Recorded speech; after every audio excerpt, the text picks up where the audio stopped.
Mary had a little lamb, little lamb, little lamb. All right, we sound good. Okay, so look, I bought a house in 2017. Can somebody remind me what the benefit of buying a house was supposed to be? Like, you always hear, oh, get a house is a good investment. Can y'all remind me what it was? Because I'm really starting to feel like it's a scam. Forgot to say buckle up. First of all, it's just a place to live. It's practical. Okay? Just saying that. Let's let them finish it up, though. First, they was telling me, oh, well, if you rent, your rent could go up. My house going up. Every year, my house is more expensive than it was the previous year. My property taxes go up each year, and my homeowner's insurance go up each year. Preach, brother. Now, we're not calling it rent. It's not a rent increase. We're calling it something different, but it's still going up. It is not cheaper to be a homeowner. Once you factor in the principal, the interest, the mortgage insurance premium that they add on there, your property tax, your maintenance should be breaking. You got to fix it.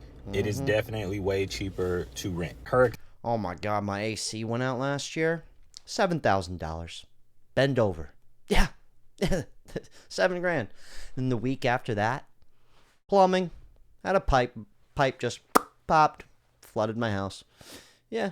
Another $2,500 from downtown. Just saying. Actually, real quick before we keep going, I gotta look this up. Oh, wrong button. Hold on. I think rent was usually more expensive in the past. Okay, so the average monthly mortgage payment is generally higher than the average monthly rent. Okay, so the average mortgage payment, $2,700. That seems a little steep. Okay, while the average rent was $2,000 flat. Okay, so that answers our question. All right, let's go back to this. Go back to this guy. I'm like hitting all the wrong buttons today. Push my buttons. Can't come through. The fence is crooked. You got to fix that. AC messing up. You got to fix that. Fucking toilets be breaking. Remember Lil Wayne, 10 bathrooms. I could shit all day. I thought that was a flex. Yep. I got 4 of them bitches. I couldn't. 10? Hell no. No. Next they tell you, oh, well, at least you got equity in your house.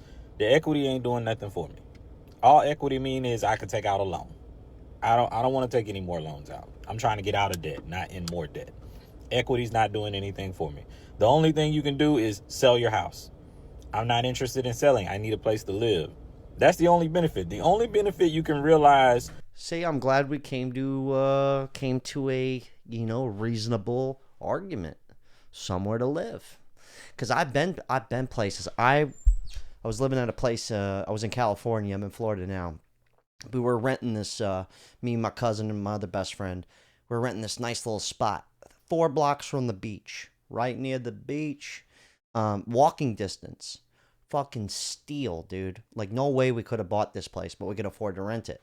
We were there for like a cool 3 years. All of a sudden, we get a letter one day, and it goes, guess what? We're like, what? It goes, you got 28 days to move out. We sold the building. You're all fucked. So that's another benefit to owning the house. Not to mention, I keep hitting the wrong buttons. Not to mention, you could be late on your mortgage for quite a long time and still have a roof over your head. So that's another kind of benefit. I'm not saying don't pay your mortgage. I'm just kind of throwing that out there. Anyways. From a house is when you rent that bitch out or sell that bitch. Otherwise, you just in there. It's just a place to live. Equity ain't doing nothing for me. Oh, it's something for your kids. And fuck them kids. No. I thought I was going to get some benefits from this. Where are the benefits that I can take advantage of? So, yeah, when you finally decide to sell it, you could probably get some money. But if you had a 30-year mortgage, by the time you've been paying on it for 30 years and paying property tax on a $350,000 house, you done probably paid $780,000. $1 million. 3 times that. Triple that up. $800,000. So let's say you sell that bitch for $700,000. Are you really making money? Or are they just giving you back a little bit of what you already paid?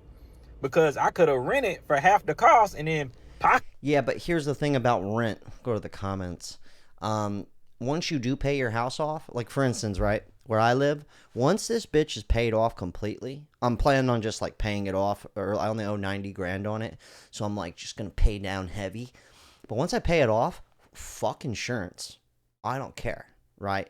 I'm not gonna pay any of that shit. You only have to have homeowners insurance One, if you want to and you're worried about like, well, what if something happens major? I don't think like that. I think if I have a $20,000 repair that needs to be done, I think the insurance company's only going to give me 10. So you may as well just learn how to save some fucking money if you can. I'm not talking like talking on my ass like that. I just mean I'll insure myself. But once you own the house, I mean, you're pretty much set. That's kind of the benefit. Unless you just have crazy property taxes, but that's kind of the benefit. Because if you're renting, you'll never have that opportunity to all of a sudden pay $1,000 a month for a house, right? Even if your property taxes were $12,000 a year. Yeah, you'll never get that renting. Oh, maybe some places you will. Here we go. Here we go. Either way, you're paying a mortgage. Either you own or someone else's mortgage. That's true. You're renting. You're just paying somebody else's mortgage. You get something when you sell. You get nothing when you move out of a rental. There you go. Write that down. Oh, they already did. I'm much older than you. Here's my take. You can make as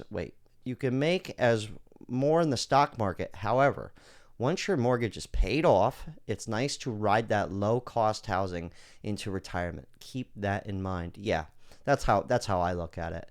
Like, even if you're kind of getting fucked in the short term, in the long term, it's probably gonna work out for you. Your primary residence is not an investment that you see a return on until you pay that mortgage off. It's actually a money pit. Yeah.